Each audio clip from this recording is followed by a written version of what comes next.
बस्ती के, थोड़ा सा हमारा 5 मिनट आप लोग बात ध्यान से सुनिएगा। उनके साथ रहने वाले उनके जो ड्राइवर हैं, जो 17 साल से उनके साथ में, इंदर शाह, वो बनिया समाज से हैं। संजय यादव हो गए, पंकज बिहारी जी हो गए, बंटी यादव हो गए, ये हमारे यादव समाज के लोग हो गए। यहाँ हमारा हैप्पी सिंह भाई है, राहुल सिंह है, सतीश सिंह है, वो राजपूत समाज के लोग हैं। जो विवेक जी थे, विवेक सिंह, वो भी राजपूत समाज से हैं। तो इस टीम में हमारे लिए कोई जात पात, मजहब, कोई धर्म हमारे लिए मायने नहीं रखता है। हम लोग उस प्रवृत्ति और उस विकास के लिए बात कर रहे हैं जिस इंसान ने हम सबको सिखाया है कि अपने से कमजोर को हमेशा मदद करना चाहिए। और हम लोग का चुनाव लड़ना कोई मोटो नहीं था। आप सबको पता होगा कि 10 साल से खेसारी लाल यादव अपना आज भी जन्मदिन अनाथालय में मनाते हैं। और मुझे लगता है कि 4 दिन पहले उनके टीम के लोग हर गरीब बस्तियों में जाके केक काटते हैं। जो बच्चे पढ़ने लिखने वाले लोग होते हैं सबको पेन पेंसिल देते हैं। हमारी जो माताएं हैं उनके लिए हम लोग साड़ी ले जाके देते हैं। और ये कहने की चीज नहीं है, जब 15 मार्च आता होगा तो आप सबको दिखता होगा। ऐसा नहीं है कि हम यहाँ पे आके और हमें राजनीति करने नहीं आता है। हम लोग जो भी बोलेंगे यहाँ से बोलेंगे और बस यही बोलेंगे कि हम लोग आज छपरा में आए हैं तो हम छपरा के लिए कुछ ऐसा करके जाएंगे कि छपरा की जनता हमेशा याद रखेगी हम सबको। मुझे लगता है कि खेसारी भैया के साथ काम करने वाले कम से कम 100 लोग हैं और 100 लोगों में आप बोलते हैं कि खेसारी जी जीत के बॉम्बे चले जाएंगे। नहीं जाएंगे बॉम्बे, इसी छपरा में गाना बनाएंगे, इसी छपरा में स्टूडियो खोलेंगे और इसी छपरा में शूटिंग भी करेंगे। जान लीजिए, हमें लिखने आता है, उनको गाने आता है। गाना गाने और शूटिंग करने के लिए मुंबई जाने की जरूरत नहीं है। इसी छपरा में सिनेमा भी बनाएंगे और जब सिनेमा बनाएंगे तो हमारे छपरा के कम से कम 2000-5000 भाई हमारे जो बेरोजगार घूमता लोग, वो लोग के रोजगारों देव जा, आप बढ़िया कमाई लो। तो हमनी के हाथ में सिस्टम नहीं है भैया, तो हमनी के का कर सकता नहीं जाए। हमनी के अपन रुपये ज्यादा खर्च कर देव जरा सब पतो लोग कहन के देखा ज्यादा पैसा कमाता लोग बिहाने ईडी भेज दी लोग। आजकल सिस्टम अलगे चलल बा, पक्ष में बोला तरह तो ठीक बा, अगर विपक्ष में बोले लगवा तो ईडी भेज देता लोग। तो हम लोग यहाँ किसी का विरोध करने नहीं आए हैं। हम लोग आए हैं इस छपरा की बदहाल जो जिंदगी है उसको निकालने के लिए। छपरा की इमोशन है हम सब। आज छपरा की माता बहन बेटी चाहे छपरा के भाइयों के आंखों में दिखता है तो पता चलता है कि वो खेसारी लाल यादव के लिए जिंदा है, वो खेसारी लाल यादव के लिए जी रहा है। तो मुझे गर्व होता है कि जिस इंसान ने इतना कुछ किया है। अभी आप सबको पता होगा कि पिछले उनके जन्मदिन पे हम सब ने विकलांगों के लिए 100 साइकिल डोनेट किया था। उनसे किसी से ये नहीं पूछा था कि चाचा या चाची भैया आपका जात कौन सा है, आप किस जाति से हैं। हमने कभी ये सवाल नहीं किया था। हमने अपना हेल्प किया, हमने अपना धर्म निभाया।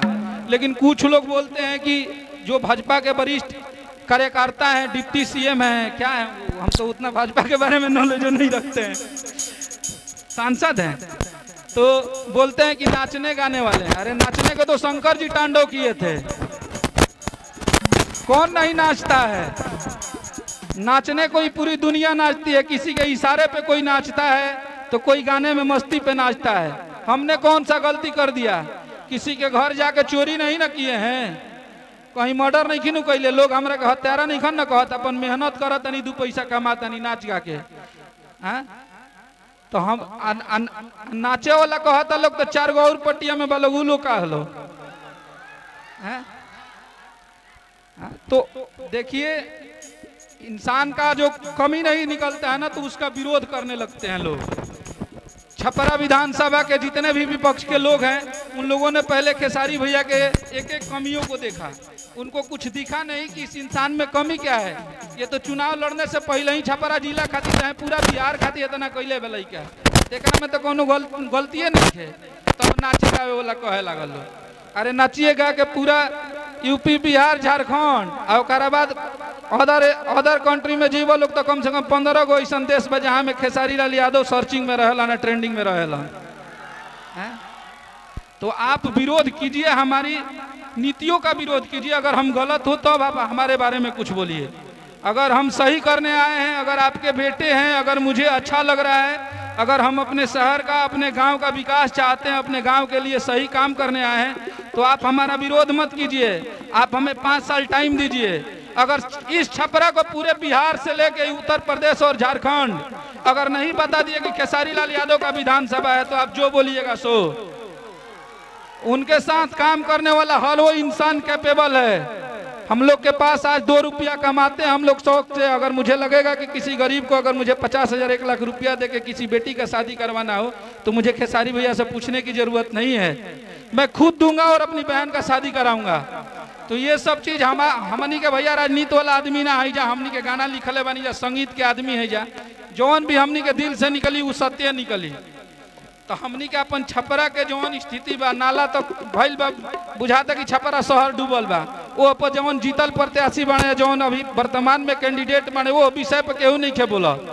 एक पहले वो तो 15 साल भाजपा के सरकार एजा रहा ना, वो अपना बोली लो। हाँ, हमनी के बोला दिन तो खराब हो गई जा। 6 तारीख के आता ना वोट कर देवे के भाई, नोटिस से यूट्यूब के सेक्शन जाम हो जाला, वैसे वोट जाम होके के चाहिए, जान लिया लो। और ई दू लोग के भाई के प्रतिष्ठा के बात है, जात पात पे केहू नहीं के जाए के, सिर्फ खेसारी लाल यादव आपका घर का बेटा है। अगर खेसारी लाल यादव छपरा के लिए बोलेगा तो पूरा देश सुनेगा।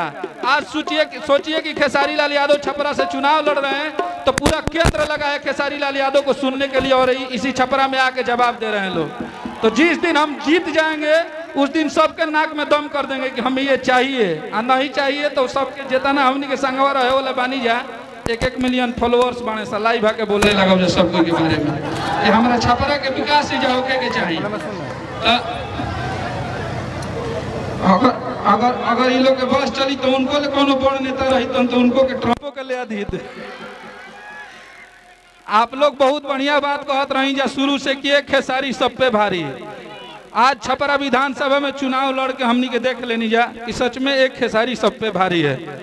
सारा लोग मिल गई बा, लोग एगो लड़का के हरावे खातिर, एगो लड़का के गलत बनावे खातिर, जौन लड़का गरीबी से आज भी नहीं खे निकलल। खेसारी भैया के पास ये मानते हैं कि बहुत सारा धन संपत्ति सब कुछ अर्जित है, लेकिन उस इंसान के साथ अगर हम लोग बैठते हैं, अगर 15 लोग जिस रूम में रहते हैं तो हमारे नीचे हमारे बगल में ही वो इंसान बैठता है। आज तक भेदभाव कोई इंसान नहीं किया। जो इतना उसका नाम है, जितना उन्होंने पैसा कमाया, नाम कमाया, शोहरत कमाया, अगर आप भी अकेले में जाएंगे भैया से मिलने के लिए तो आपको एक किसी दे के, एगो चूमे दे के भेजियन कि भाई हमारे बताओ तो का दिक्कत बा।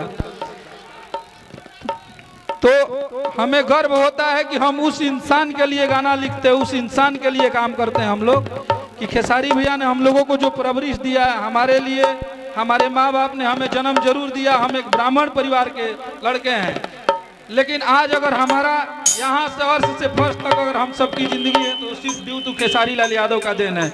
आज रहने का घर नहीं था, लेकिन जौना शहर में जाइए जाओ अपन घर बा, वो सिर्फ खेसारी लाल यादव जी का देन है। तो उस इंसान को एक बार जरूर आप लोग अपने दिल पे हाथ रखिएगा जब भी आप वोट मारने जाइएगा। किसी भी पार्टी का मूड बना कर जाइएगा, लेकिन इससे पूछिए कि भाई किसको वोट दें। तो अगर आपका ये दिल बोलेगा कि ड्यू टू खेसारी लाल यादव, तो आपको वोट करके वहीं पे आना है। पार्टी यहाँ मायने नहीं रखता है, ना इंसान मायने रखता है। ईमानदार व्यक्ति, सच्चा इंसान मायने रखता है, वहां पे आप लोगों का वोट जाना चाहिए। तो आप लोग से हमने की ये निहोरा रही कि 6 तारीख के अपन ताकत भी दिखा देवे के बाद, अपन प्रभाव भी दिखा देवे के आप लोग केकरा के प्यार करे आइल बनी जा। और आप लोग खेसारी भैया के छपरा से नाराज करके, निराश करके ना भेजब जाइए। आज वादा करी जा, सबको यहाँ उठाई और ये वादा कीजिए कि खेसारी लाल यादव यहाँ से कितना वोट से जीतेंगे। एक बार जोर से सब कोई बोलिए जोश से। यही तरह हमनी के टक्कर दिले जा, हमनी के कौन जाएंगे। इसी तरह आप लोग ऐसे ही अपने ट्रेंडिंग स्टार को, हिट मशीन ना हमारे धैला उनका एक बार बोल दिए थे हम लोग, और देखिए आज पूरी बिहार, यूपी, झारखंड की जनता हिट मशीन, ट्रेंडिंग स्टार, जलवा पैदा करने की मशीन बोलती है।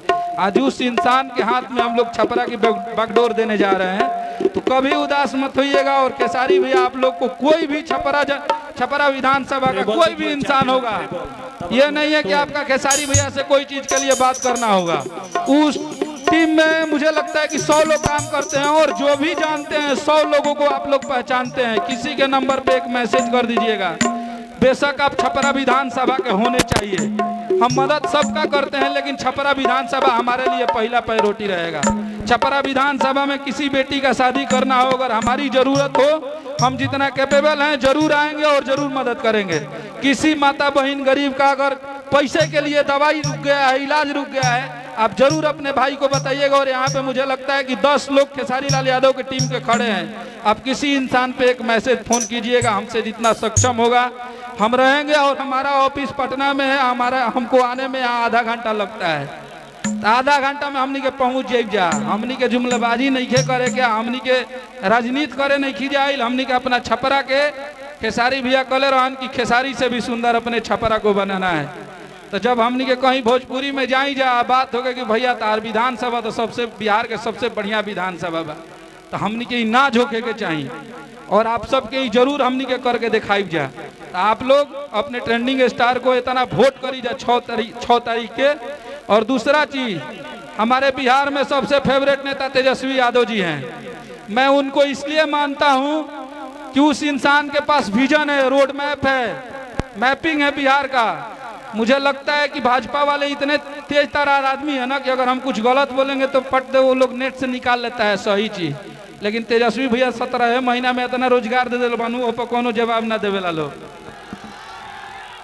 तो वो नौजवानों के लिए वो इंसान सोचता है। और जिस दिन बिहार तेजस्वी यादव जी के हाथ में गया ना, उस दिन समझ लीजिएगा हमारा कोई युवा बेरोजगार तो नहीं घूमेगा जिसमें टैलेंट होगा। तो आप लोग एक बार बदलाव जरूर कीजिए अपने बिहार के लिए, अपने माटी के लिए। ठीक है, हम लोग को जब चुनाव आता है तो नेताजी लोग आते हैं, बढ़िया बढ़िया अच्छा भाषण देके हमको मोटिवेट करके हम लोगों को चले जाते हैं, हमें लॉलीपॉप दिखा के चले जाते हैं। अब हमको वो नहीं बनना है। हम भी सोशल मीडिया से जुड़े हैं, आप सब भी जुड़े हुए हैं। जो सत्य है, जो हमारे लिए काम करेगा, हम उसको वोट करेंगे। हम ये नहीं करेंगे कि कभी पलटी मार दिए इस साइड कभी उस साइड। तो हम अपने नेता को चुनेंगे और बिहार का मुख्यमंत्री बनाएंगे बड़े भैया तेजस्वी यादव जी को। और नौजवान भाई सब लोग